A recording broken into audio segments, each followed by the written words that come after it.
Study ಮಾಡಿ ಬೇಕಾದ್ರೆ ಮಾತಾಡ್ತೀವಿ. ರಾಷ್ಟ್ರೀಯ ಉತ್ಸವಗಳಿರ್ಬೋದು, ಹಬ್ಬಗಳಿರ್ಬೋದು, ಆ ಎಲ್ಲ ಸಂದರ್ಭಗಳಲ್ಲೂ ಕೂಡ ಅದನ್ನ ಗೌರವ ಕೊಡಬೇಕು ಅನ್ನೋದನ್ನ ಹೇಳಲಾಗಿದೆ ಆದೇಶದಲ್ಲಿ. ನಮ್ಮ ರಾಜ್ಯದಲ್ಲಿ ಎಸ್.ಎಂ. ಕೃಷ್ಣರವರು ಮುಖ್ಯಮಂತ್ರಿ ಆಗಿದ್ದಾರೆ, ಕಾಂಗ್ರೆಸ್ ಸರ್ಕಾರ.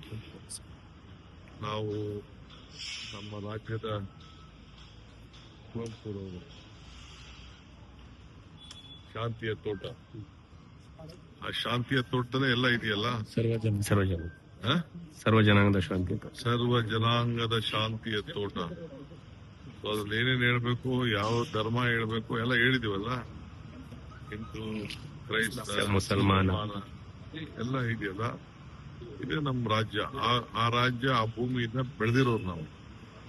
ಸೊ ಈ ದೇಶಕ್ಕೆ ಒಂದೇ ಮಾತರಕ್ಕೆ ಒಂದು ಬುನಾದಿ ಆಗ್ತಂತ ಪಕ್ಷದವ್ರು ನಾವು. ಈ ದೇಶಕ್ಕೆ ರಾಷ್ಟ್ರಧ್ವಜ ತಂದುಕೊಟ್ಟಂತ ಪಕ್ಷದವ್ರು ನಾವು, ರಾಷ್ಟ್ರಗೀತೆ ತಂದುಕೊಟ್ಟಂತ ಪಕ್ಷದವ್ರು ನಾವು, ಸಂವಿಧಾನ ತಂದುಕೊಟ್ಟಂತ ಪಕ್ಷದವ್ರು ನಾವು, ಸ್ವಾತಂತ್ರ್ಯ ತಂದುಕೊಟ್ಟಂತ ಪಕ್ಷದವ್ರು ನಾವು. ಈಗ ಪಾಪ ಬೇರೆಯವರು ನಮ್ನೆಲ್ಲ ಸ್ವಲ್ಪ ಅನುಸರಿಸ್ತಾ ಇದಾರಲ್ಲ, ನಮ್ ಬಹಳ ಸಂತೋಷ. ಇನ್ಮೇಲೆ 2 ಗೀತೆಗಳಾಗತ್ತೆ, ರಾಷ್ಟ್ರಗೀತೆಗಳು. ಎಲ್ಲಿ ಅದನ್ನ ಅದ್ರ ಬಗ್ಗೆ ಮಾತಾಡೋಣ. ಸರ್, ಈಗ ಬೇರೆ ಯಾರು ಭೇಟಿ ಮಾಡಿದ್ರ ಪಾರ್ಲಿಮೆಂಟ್ ಹೋಗ್ಬೋದು? ಓಕೆ, ಟೈಮ್ ಇಲ್ಲ ಸರ್. ಸರ್, ಈಗ ಡಿ ಕೆ ಸುರೇಶ್ ಅವರು ಹೇಳಿದ್ದಾರೆ, ಸ್ವಲ್ಪ ನಿಧಾನ ಆದ್ರೂ ಪರವಾಗಿಲ್ಲ, ಸಿದ್ದರಾಮಯ್ಯ ಅವರು ಕೊಟ್ಟು ಮಾತು ಭರವಸೆ ಇದೆ ಅಂತ ಹೇಳಿದ್ದಾರೆ. ಮತ್ತೆ ನಾನು ಕಾಲ ಉತ್ತರ ಕೊಡ್ತದೆ ಅಂತ ಹೇಳಿದ್ದೀನಿ.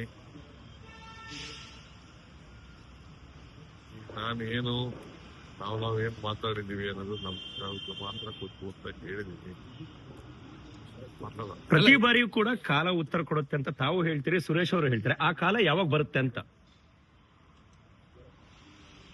ಟೈಮ್ ಕೇಳ್ತೀನಿ.